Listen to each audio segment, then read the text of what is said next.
I will read and we will try to learn some things there. So he says, Paul, an apostle of Christ Jesus, we are learning about how to be bold in the things of God, which is a very clear instruction given to Timothy all throughout 2 Timothy. So coming to 2 Timothy chapter 1 verse 1, Paul, an apostle of Jesus Christ, through the will of God, according to the promise of life, which is in Christ Jesus. ദൈവത്താൽ ക്രിസ്തുയേശുവിന്റെ അപ്പോസ്തലനായ പൗലോസ് പ്രിയമകനായ തീമോഥെയോസിന് എഴുതുന്നത്. Okay, according to the promise of life which is in Christ Jesus. പിതാവായ ദൈവത്തിൽ നിന്നും നമ്മുടെ കർത്താവായ യേശു first line in the last line. So according to the promise of life which is in Christ Jesus. So I told you we discussed what is the promise of life.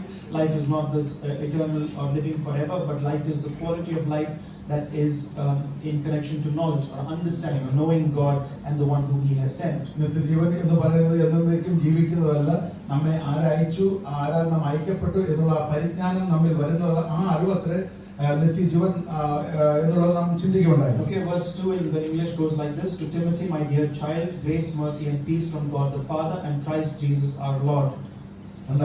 പ്രിയമകനായ തിമോഥെയോസ് എഴുതുന്നത്, പിതാവായ ദൈവത്തിങ്കൽ നിന്നും നമ്മുടെ കർത്താവായ യേശുക്രിസ്തുവിങ്കൽ നിന്നും നിനക്ക് കൃപയും കനിവും സമാധാനവും ഉണ്ടാകട്ടെ. Okay, verse 3: I am thankful to God whom I serve with a clear conscience as my ancestors did, when I remember you constantly in my prayers night and day. So that's very important. I'm thankful to God whom I serve with a clear conscience. What does it mean? എന്റെ പ്രാർത്ഥനയിൽ രാവും പകലും ഇടപെടാതെ നിന്നെ സ്മരിച്ച് നിന്റെ കണ്ണുനീർ ഓർത്തും നിന്നെ കണ്ട് സന്തോഷപൂർണ്ണനാകുവാൻ വാഞ്ചിച്ചും കൊണ്ട് ഞാൻ പൂർവന്മാരുടെ ദൃഷ്ടാന്തം അനുസരിച്ച് നിർമ്മല മനസാക്ഷിയോടെ ആരാധിക്കുന്ന ദൈവത്തിന്. Okay, so we discussed this. To worship God or to serve God. The word serve, I told you, in the Old Testament is of a worship connotation. It means to worship or to be in a constant service to God, pious service to God and His temple. സർവ്വ എന്ന് പറഞ്ഞാൽ ദൈവത്തെ ആരാധിക്കുക, തുടർച്ചയായിട്ട് ദൈവത്തിന്റെ ആലയത്തോട് ബന്ധമുള്ളവരായി അങ്ങനെ ഒരു നിലവാരത്തിലാണ് നാം ചിന്തിക്കുകയുണ്ടായി. The one most important thing is Paul is not talking, even Paul being a New Testament advocate does not say that he is trying to distance the Old Testament. He is really trying to connect the two. The old and the new should never be even a discussion. Praise the Lord. ഇതിനു വേണ്ടി വളരെ ശ്രദ്ധയോടെ കരുതുന്ന പൗലോസ് പറയുകയാണ്, പഴയ നിയമവും പുതിയ നിയമവും ഒരിക്കലും അതിനെ വിഭാഗിച്ചല്ല, അത് രണ്ടും കൂടെ ചേർന്നുള്ള ഒന്നിലേക്കാണ്, അതിന്റെ പരിപൂർണതയിലേക്ക് നാം എത്തുന്നത് എന്ന് വ്യക്തമായിട്ടാണ് പൗലോസ് നമ്മെ പഠിപ്പിക്കുന്നത്. The simple thing, if you try to even study the technology that happens 100 years ago and technology that is after 100 years, okay, something like that. അത് 100 വർഷങ്ങൾക്ക് മുൻപ് ഉണ്ടായിരുന്ന ഒരു സാങ്കേതിക കണ്ടുപിടുത്തു, 100 വർഷത്തിന് ശേഷം അതിന്റെ ഒരു തുടർച്ച എന്നുള്ളത് പോലെ പഴയവും പുതിയതും ആ നിലവാരത്തിൽ നാം ചിന്തിക്കുന്നു എന്നാണ് പറയുന്നത്. When there was no internet, you did not need piracy laws or anything. You didn't need that. Internet ഇല്ലാഞ്ഞ സമയത്ത് ഒരു പൈറസി അതിനെ അതിക്രമിക്കുന്നതിനെ തടയുന്ന ഒരു നിയമത്തിന്റെ ആവശ്യം അന്നില്ലായിരുന്നു. Okay, you didn't need any firewalls or any security systems or antivirus. You didn't need all these things when there was no internet and computers. ഇന്റർനെറ്റും കമ്പ്യൂട്ടറും ഇല്ലാത്ത സമയത്ത് അതിൽ തെറ്റായിട്ട് എന്തെങ്കിലും ചെയ്താൽ ആന്റിവൈറസോ അല്ലെ അതിനെ പ്രതിരോധിക്കാനുള്ള മറ്റൊരു പ്രോഗ്രാമും ചെയ്യേണ്ട ആവശ്യകത ആ ഒരു നിയമത്തിന്റെ ആവശ്യമില്ലായിരുന്നു. But when the internet came in, all these things came into play naturally. It was not something that came out of, oh, we had to do this many years ago, we forgot. No, because of the advent of a new system, let's have new things. That's all. പുതിയ കണ്ടുപിടുത്തത്തോടുള്ള ബന്ധത്തിലാണ് കമ്പ്യൂട്ടറും നമുക്ക് ലഭ്യമായത്. അത് അതിനോട് ചേർന്നുള്ള കാര്യങ്ങൾ ഉള്ളത്, പിന്നെ അതിന്റെ നിയമങ്ങളൊക്കെ അതനുസരിച്ചാണ് വന്നത്. So when you study technology, it's not about the old system and the new system. It's just that what happened, what was brought as a new thing needed new laws, new accesses or new restrictions and all that. ഈ സാങ്കേതിക വിദ്യകളെ പറ്റി നിങ്ങൾ പഠിക്കുമ്പോൾ നിങ്ങൾക്കറിയാം, നിങ്ങൾ ഇത് ചെയ്യുന്നത് ആദ്യം പഠിച്ചതല്ല, ഇപ്പോൾ ചെയ്യുന്ന അതൊക്കെ ഡെവലപ്പായി പുതിയ പുതിയ കണ്ടുപിടുത്തം വരുമ്പോൾ ഒരിക്കലും ഇത് തുടങ്ങിയെന്ന് തള്ളിക്കളഞ്ഞിട്ടല്ല, അതിൽ നിന്നുള്ള തുടർച്ചയാണ്, അതിലേക്കുള്ള അഭിവൃദ്ധിയാണ് പുതിയ കണ്ടുപിടുത്തങ്ങൾ കൂടെ നമുക്ക് ലഭ്യമായത് എന്നാണ് നാം മനസ്സിലാക്കുന്നത്. So saying something that is it in the New Testament is kind of illogical, because it is there in the old, just that it was in their system. പഴയ നിയമത്തിൽ ഉണ്ടായിരുന്ന ആ സിസ്റ്റത്തിൽ ഉണ്ടായിരുന്നത് പുതിയ നിയമത്തിലേക്ക് വരുമ്പോൾ അത് തർക്കിക്കാവുന്നതാണോ? Okay, you got the point. So it's like saying, oh, why don't you have sacrifices now if you're following the new if you're following the old covenant also? It's simple because sacrifice was ended in Jesus Christ. So it's not that the old is removed, forget, let it go, but it's about how all that played into a salvific history. അതുകൊണ്ട് പഴയ നിയമത്തിൽ യാഗം ഉണ്ടായിരുന്നല്ലോ, ഇപ്പോൾ പുതിയ നിയമത്തിൽ യാഗം ഇല്ലാത്തത് എന്തുകൊണ്ടെന്ന ചോദ്യത്തിന് അവകാശമുള്ള കാരണം യാഗത്തിന്റെ പൂർത്തീകരണം കർത്താവായ യേശുക്രിസ്തു വന്നോട് നിവൃത്തിയായിട്ടുള്ള ബോധം നമ്മെ ഭരിക്കുമ്പോൾ അങ്ങനെയുള്ള നിലവാരത്തിലേക്കാണ് പഴയതൊന്നും പുതിയതിലേക്ക് പോകുന്നത് എന്ന് നാം മനസ്സിലാക്കുന്നു. Okay, because Paul gives a lot of importance. He says very clearly in the book of Romans, the law is highly holy. It is holy. വളരെ വ്യക്തമായി റോമൻ ലേഖനത്തിലും പൗലോസ് പറയുന്നു, ന്യായപ്രമാണം വിശുദ്ധമായിരുന്നു, അത് വളരെ അതിപ്രധാനമുള്ളതായിരുന്നു എന്നും രേഖപ്പെടുത്തുന്നു. Okay, how we understand laws, how we understand the Old Testament covenant is also very important, because we think about laws in terms of today's legal system, which is anachronistic again. You cannot do that. You cannot take today's legal system and put it on the Ten Commandments and say the laws of God. No, you have to study the Old Testament in its ancient Near Eastern context. ഇന്നത്തെ നിയമങ്ങളെ എടുത്തുകൊണ്ട് അത് പഴയ നിയമത്തിലേക്ക് കൊണ്ടുപോയി പഠിക്കുവാൻ നമുക്ക് കഴിയില്ല. പഴയ നിയമത്തിൽ തന്ന കൽപ്പനകൾ എന്ന് പറയുന്നത് ദൈവികവും ദൈവത്താൽ തന്ന കൽപ്പനയുമാണ്. അതിൽ നിന്നും അതിലെ പരിപൂർണതയിലേക്കാണ് പുതിയ നിയമത്തിൽ കൂടെ നാം നടന്നു പോകുന്നത് എന്ന് മനസ്സിലാക്കുക. So when Paul says that he is serving God with a clear conscience as his ancestors, he can say that with a lot of clarity and not have any guilt in it because it is true. അതുകൊണ്ടാണ് പൗലോസ് പറയുന്നത് പൂർവ്വന്മാരുടെ വ്യവസ്ഥ പ്രകാരം ഒരിക്കലും താൻ ഇപ്പോൾ ചെയ്യുന്നത് തെറ്റല്ല, കാരണം പഴയ നിന്നും അതിലുള്ള നിലവാരത്തിൽ പുതിയ നിയമത്തിലേക്കുള്ള പൂർത്തീകരണത്തിലേക്ക് എത്തുകയാണ് എന്നുള്ള ബോധത്തോടെ തന്നെയാണ് പൗലോസ് അതോടെ രേഖപ്പെടുത്തുന്നത്. Okay, I hope you are clear on these things. So don't try to see the Old Testament as a cut off from the New, like it's enough to have a Gideon's New Testament and I'm saved. You have to have the Old and the New, because if you have a Gideon's New Testament, you won't understand the New Testament because most of the quotations are the Old Testament. അതുകൊണ്ട് ഒരിക്കലും നാം ക്രിസ്തുവിലായി എന്ന് പറയുമ്പോൾ പഴയ നിയമത്തെ cut off ചെയ്ത് കളഞ്ഞിട്ടാണെന്ന് ഒരിക്കലും ധരിക്കരുത്. കാരണം ക്രിസ്തുവിൽ കൂടെ നമുക്ക് ലഭിച്ച രക്ഷ എന്ന് പറയുന്നത് പഴയ നിയമത്തിൽ കൂടെ കടന്നു വന്നതിന്റെ പൂർണ്ണതയാണ്. അതുകൊണ്ട് ഒരു കാരണവശാലും പഴയ നിയമത്തെ കട്ട് ഓഫ് ചെയ്തിട്ട് പുതിയ നിയമത്തിൽ കൂടെ മാത്രം പോകുന്നു പറയാൻ ഒരു വ്യവസ്ഥയും ദൈവവചനത്തിന്റെ അടിസ്ഥാനത്തിൽ ഇല്ല എന്ന് നാം അറിഞ്ഞിരിക്കുന്നു. Okay, we have studied clearly that from the New Testament, if you remove the quotations, the allusions, the metaphors, the images, the connections, everything from the New Testament, what is left? And the, it, he, they. That's all left. You can't make any sense of it. അത് മാത്രമല്ല, പുതിയ നിയമം യഥാർത്ഥത്തിൽ നാം ഗ്രഹിക്കണമെങ്കിൽ പഴയ നിയമത്തിൽ നിന്നും അനേക കാര്യങ്ങൾ ഈ പുതിയ നിയമത്തിൽ ഉദ്ധരിക്കപ്പെട്ടിട്ടുണ്ട്. അങ്ങനെയുള്ള ഉദ്ധരണികളൊക്കെയും പുതിയ നിയമത്തിൽ നാം മാറ്റിവെച്ചാൽ മറ്റൊന്നും നമുക്ക് ഇതൊന്നും മനസ്സിലാക്കുവാനില്ല. അതുകൊണ്ട് ആദ്യം തുടങ്ങിയതിന്റെ പൂർത്തീകരണമാണ് വിശദീകരണത്തിലേക്ക് നമ്മെ നടത്തുന്നത്. അത് പൂർണ്ണമായി നാം ഗ്രഹിച്ചിരിക്കേണ്ടതാണ്. Many people think grace is New Testament. No, it's Old Testament. അനേകരും ചിന്തിക്കുന്നത് കൃപ എന്ന് പറയുന്നത് പുതിയ നിയമത്തിലാണ്. അങ്ങനെയല്ല, അത് പഴയ നിയമത്തിൽ ഉണ്ടായിരുന്ന കൃപയാണത്. Many think the fullness of God is New Testament. It's Old Testament. ദൈവത്തിന്റെ പൂർണ്ണതയെ പുതിയ നിയമത്തിലാണെന്ന് ചിന്തിക്കുന്നത് ഒരിക്കലും അല്ല, അത് പഴയ നിയമത്തിൽ നിന്നും വന്നത് തന്നെ. Okay, mercy is Old Testament. കരുണയും പഴയ നിയമത്തിലുണ്ട്. Oh, what about righteousness? Righteousness is the dikaiosune of God. No, it's Old Testament. നീതി എന്നാ പിന്നെ അങ്ങനെ എന്താ എന്ന് ചോദിച്ചേക്കാം. അത് പുതിയ നിയമത്തിലല്ല, അല്ല, അതും പഴയ നിയമത്തിൽ കൂടെ തന്നെ വന്നതാണ്. What about justification? Old Testament. നീതീകരണവും പഴയ നിയമത്തിൽ തന്നെ വന്നു. What about faith? Old Testament. Paul had to use Old Testament people to explain faith. വിശ്വാസം എന്താ? അതും പഴയ നിയമത്തിൽ വന്നതാണ്. അത് മാത്രമല്ല, വിശ്വാസത്തെ പറ്റി പഠിപ്പിക്കുവാൻ പഴയ നിയമത്തിലെ വിശുദ്ധന്മാരെ പൗലോസ് എടുത്തു പറയേണ്ടി വന്നു. What about covenants? Old Testament. നിയമങ്ങൾ അതും പഴയ നിയമത്തിൽ തന്നെ. It has its root in the New Testament also. It has its roots in the New Testament.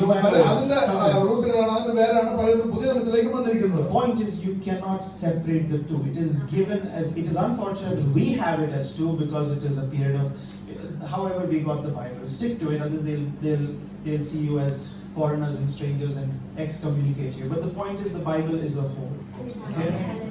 ദൈവവചനം നമുക്ക് ലഭിച്ചത് പഴയതും പുതിയതും അത് ട്രാൻസ്ലേറ്റ് ചെയ്തും അത് നമുക്ക് ലഭിക്കുന്ന നിലവാരത്തിൽ അതങ്ങനെ വന്ന് രണ്ടും രണ്ടായിട്ട് നാം പറയുന്നുവെങ്കിലും ഒരിക്കലും ഇത് രണ്ടും രണ്ടല്ല, ഇത് ഒന്ന് തന്നെയാണ്. പഴയതിന്റെ തുടർച്ച തന്നെയാണ് പൂർത്തീകരിക്കപ്പെട്ട പുതിയ നിയമത്തിൽ എത്തിയിരിക്കുന്നത്. Then what about those verses that explicitly state that the old and the new and the division and the removal and the separation? What about those verses? Those verses are in context. So let's deal with that individually, but a holistic approach would not be to cut the two, but to join the two.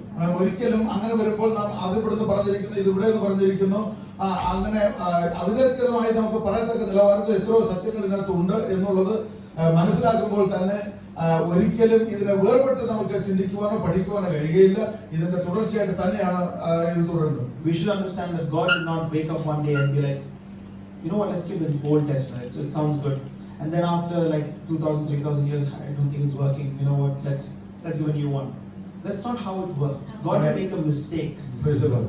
ദൈവം ഒരിക്കലും ഒരു തെറ്റ് ചെയ്തിട്ടില്ല. പഴയ നിയമം ആയല്ലോ, അത് ശരിയായിട്ടത് നടപ്പുവശത്തിൽ വരുന്നില്ല. അതുകൊണ്ട് കാര്യം ചെയ്യാം, 2000-3000 വർഷം കഴിഞ്ഞിട്ടെന്ന ഒരു പുതിയ നിയമം അങ്ങോട്ട് എന്ന് പറഞ്ഞ് ദൈവം അങ്ങനെ എഴുതി തന്ന അല്ല ഈ പുതിയ നിയമം. In fact, God told that He'll give the new from the beginning.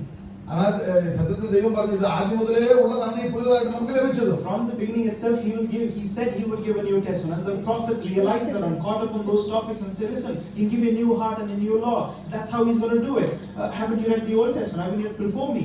This is how it worked. ആദ്യം മുതലേ ഉള്ളവർ തന്നെയാണ് പറയുന്നത് ഈ പുതിയതിലേക്ക് നമ്മെ കൊണ്ടുവന്നത്. അതായത് ഞങ്ങൾക്ക് പുതിയ ഹൃദയത്തിൽ ഞാൻ തന്നെ പുതിയതിലേക്ക് നടത്തുമെന്ന് പഴയ നിയമത്തെ തുടർച്ചയായിട്ട് പറയുന്നതുകൊണ്ട് അതിന്റെ പൂർത്തീകരണമാണ് ഇതെന്നുള്ളത് നമ്മൾ ശരിയായി ഗ്രഹിക്കാൻ സാധ്യത ഉള്ള വിഷയമാണ്. Okay, so we are not serving another God. You all, New Testament believers, must find your connection and root into the spiritual lineage of the Old Covenant of the Old Testament. അതുകൊണ്ട് ഒരിക്കലും നാം മറ്റൊരു ദൈവത്തെ അല്ല സേവിക്കുന്ന, യഥാർത്ഥത്തിൽ ഇപ്പോൾ ക്രിസ്തുവിലായിരിക്കുന്ന നാം പഴയ നിയമത്തിൽ കൂടെ വന്ന ആ വംശാവലി എന്തെന്ന് മനസ്സിലാക്കി നാം ഇപ്പോൾ ഇതിൽ എങ്ങനെ എത്തിയെന്നും അത് കൂടെ മനസ്സിലാക്കി ഗ്രഹിക്കേണ്ടത് വളരെ അത്യാവശ്യമാണ്. Okay, I hope you understand the spiritual connections here, not just ഇത് നമ്മുടെ ആത്മീയ ബന്ധവും നിങ്ങൾ മനസ്സിലാക്കുന്നു എന്ന് വിശ്വസിക്കുന്നു. okay, and the physical connection has nothing to do with your pride and your priority in church or in the new under the new era of God.